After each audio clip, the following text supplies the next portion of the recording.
the right, going back to Richard Nixon's enemies list, has long looked at the media as needing to discredit the media in order to preserve political power. Welcome back. Drone Tech here.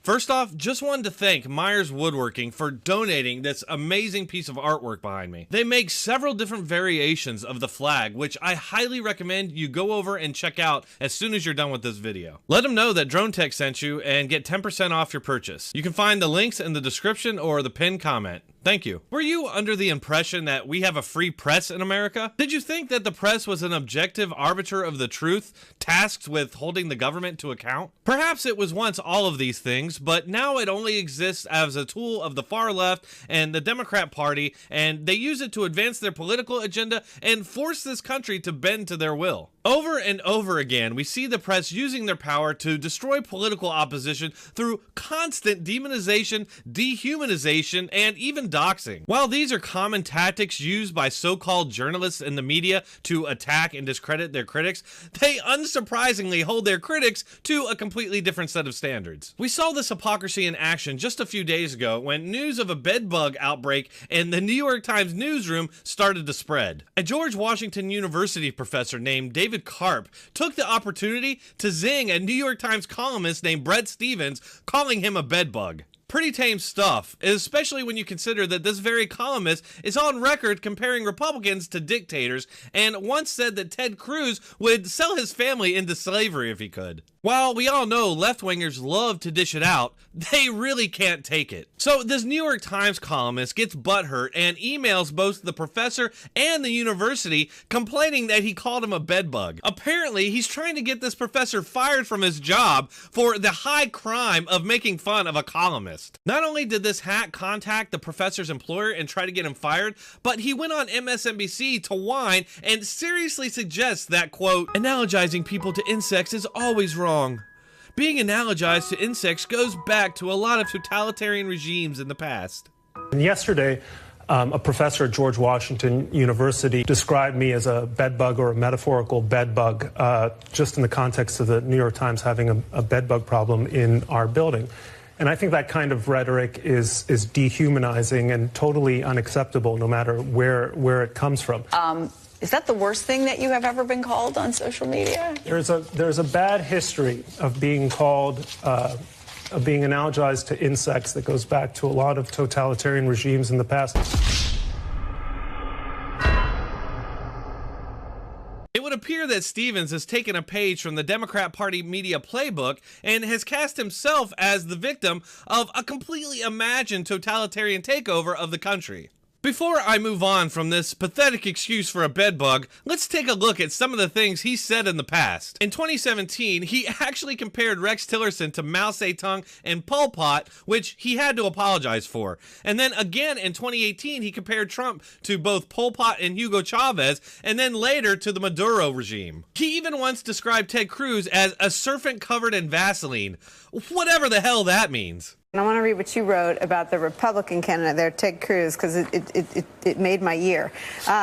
This is you writing in today's New York Times about Ted Cruz. He's like a serpent covered in Vaseline because he treats the American people like two-bit suckers in 10-gallon hats, because he sucks up to the guy who insulted his wife, by retweet no less. Because I'm just wondering, did I miss something? And I think that kind of rhetoric is dehumanizing and totally unacceptable, no matter where it comes from. He even once called critics of Colin Kaepernick quasi-fascists. As I've documented for years and repeated over and over, the media holds their critics and their political opposition to standards that they themselves are never held to. We saw another example of this yesterday when the New York Times posted a story whining that they had to let go one of their journalists because somebody had exposed old racist tweets of theirs. The tweets were released by a group of Trump supporters who want to expose and ruin Democrat Party activists who are posing as journalists. Predictably, the left-wing media has a real problem with their own standards being used against them and will no doubt rationalize why it's completely different when they do it. This is a coordinated effort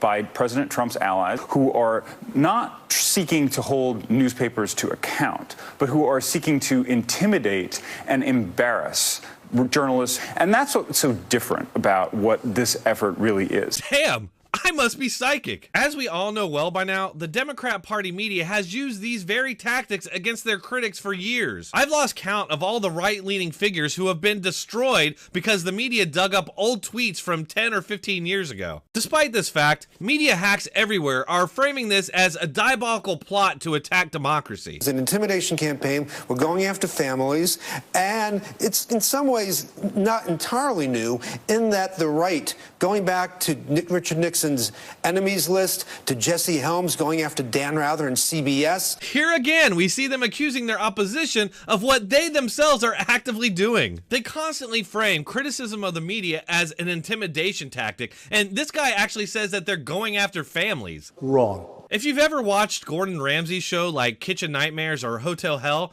you've seen this exact kind of diluted deflection many times from bad chefs and hotel owners. It's never that they suck at what they do, it's always that Gordon Ramsay is so mean in his criticism. On a side note, I love that he brings up Dan Rather, as if he didn't present forged documents just before an election in an attempt to sway that election. He's really turning us, all of us collectively, into the enemy here. Not Vladimir Putin. He's not the enemy. The media is. So this is going to lead to, we've talked about this before, to I think some real dangerous turn of events. There it is again.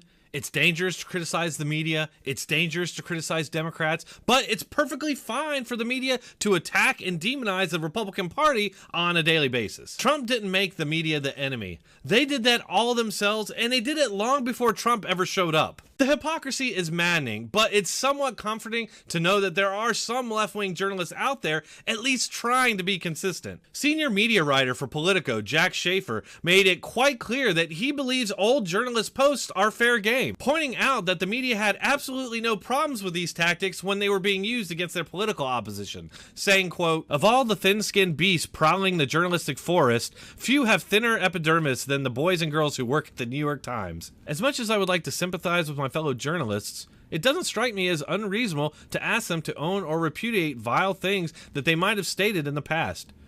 Nor is it remotely unfair for the president's supporters to demand that journalists who are forever denouncing him as a racist to be held accountable for their bigoted speech on Twitter or anywhere else. Journalists don't deserve a get-out-of-bigotry-jail-free card just because they're journalists. This is yet another brazen attempt by the media to inoculate both themselves and the Democrat Party from criticism by simply framing criticism as a fascist intimidation tactic, all while they themselves are completely free from these totally made-up constraints. It's not just a sign of corruption, but also a sign of how deeply ingrained the indoctrination is. These people really believe what they're saying, and that's a scary thought. These manufactured delusions that these people live in are exactly what they're going to use to crack down on all dissent and opposition in the future. Hey everybody, thanks for watching. Please like, share, and subscribe. If you want to support this channel, please consider subscribing to me on Patreon or Subscribestar. You may also send me a donation over PayPal, and I deeply, deeply appreciate it. Thank you, and I'll see you all next time.